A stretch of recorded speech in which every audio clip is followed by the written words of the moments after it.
When you think of a game that references World War I, what comes to mind? This? This? Or this? Yeah, I know. Never in my life did I ever think I would come across a survival horror game that was set in a war zone. I have started having a love for survival horror indie games because in most cases they are more original and the developers really portray a passion for the genre. I say this as it is very unfortunate that we can't have decent original survival horror games from one of the major platforms. Just remakes, remakes, and remakes. Okay, Pino, calm down now.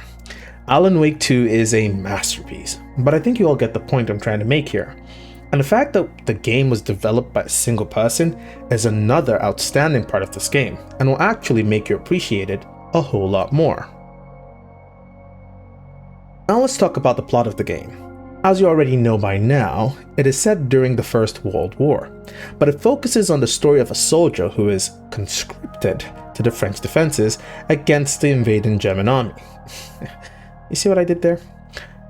Now, while all this is happening, you are also looking for your brother, who apparently is also a part of the same division you are in.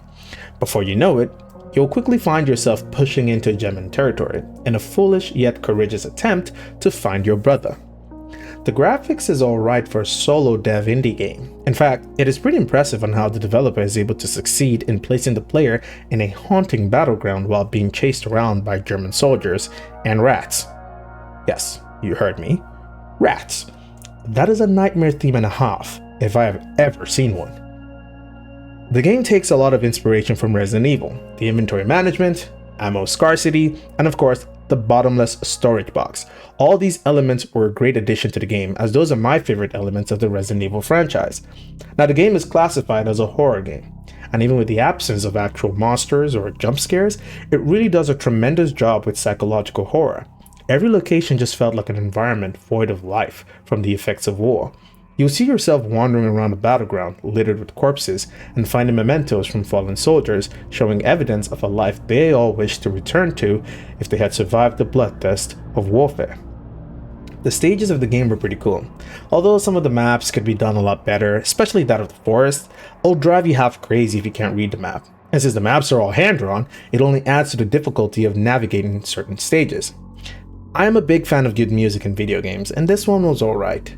It did enough to put the player in a state of constant fear, so I'd say it did its job pretty well.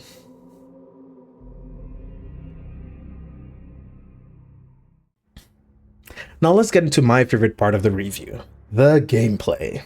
Honestly, the game felt very clunky at first, as I really struggled to understand how I kept missing so many important shots. It was mildly frustrating. But after a while, I started to really like the concept. It's kind of similar to Signalis, but you can't move while aiming, which really sucks, but can be rewarding if you time your shots just right. Well, that depends if the enemies will give you the time and space required for that. They can be so aggressive sometimes, chasing after your ass like you stole their ration, and if you're playing on the hardest difficulty, they hit like a rock and a half. Like, what is my health bar? Jesus. And don't get me started on the dodge mechanic. It is so bullshit sometimes how it works. Sometimes the enemies can buffer your dodge, as in bait you into a dodge, and once you recover, they just slap you across the face with a mace. The choice of weapons was surprisingly broad, which was really unexpected, but very welcomed. Although I did hate the fact that there were a variety of weapons with the same ammo type, which could all be upgraded. And so the chances of you upgrading a weapon, which you ended up regarding as weak in comparison to the rest in its class, was pretty high. But one thing I did love about the game was the shotguns doing what they do best.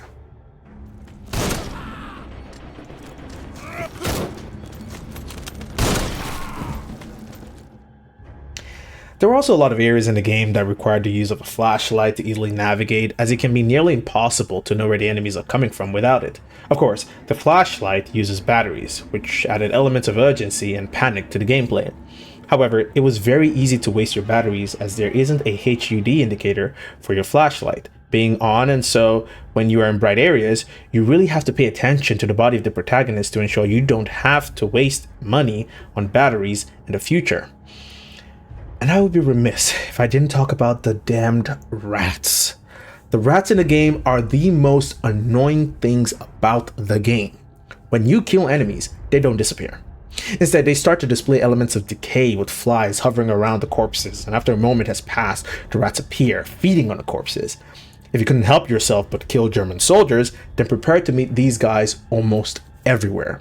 Once they spawn, they will infinitely spawn over the corpses each time you enter a location with soldiers you had slain, and will chase you until you leave the area. Even if you manage to kill all of them in that area, prepare to deal with them when you return. They are unrelenting. The only way to get rid of them for good is to throw a grenade in a hole in the wall, which apparently is their spawn point. However, not every location has a hole in the wall, so there are areas where you're just going to have to deal with them for the remainder of your playthrough. This was super annoying, as they are so fast, and if they bite you, they can spread a disease which shortens your maximum health bar significantly. Honestly, fuck rats. Conscript was a very impressive game considering the development team of one. It displayed what I want to see in survival horror games, and it combined a lot of elements I didn't think were feasible. I was honestly very satisfied with the game. There are a few things that could be worked on for a fair playthrough, like those fucking rats for example, but all in all, it was pretty good for what it was trying to achieve. Honestly, I would rate Conscript with a 7 out of 10. Bear in mind, I have to judge the game on what it was trying to achieve and not the graphics and appearance necessarily. It was a pretty interesting gaming experience, and I look forward to what the developer might release in the future. If you enjoyed this video, please leave a like and subscribe to the channel to enjoy more Pinujay reviews. If you want to catch me live, you can find me on twitch.tv/Pinujay. Thank you all for watching, and I will catch you all in the next video.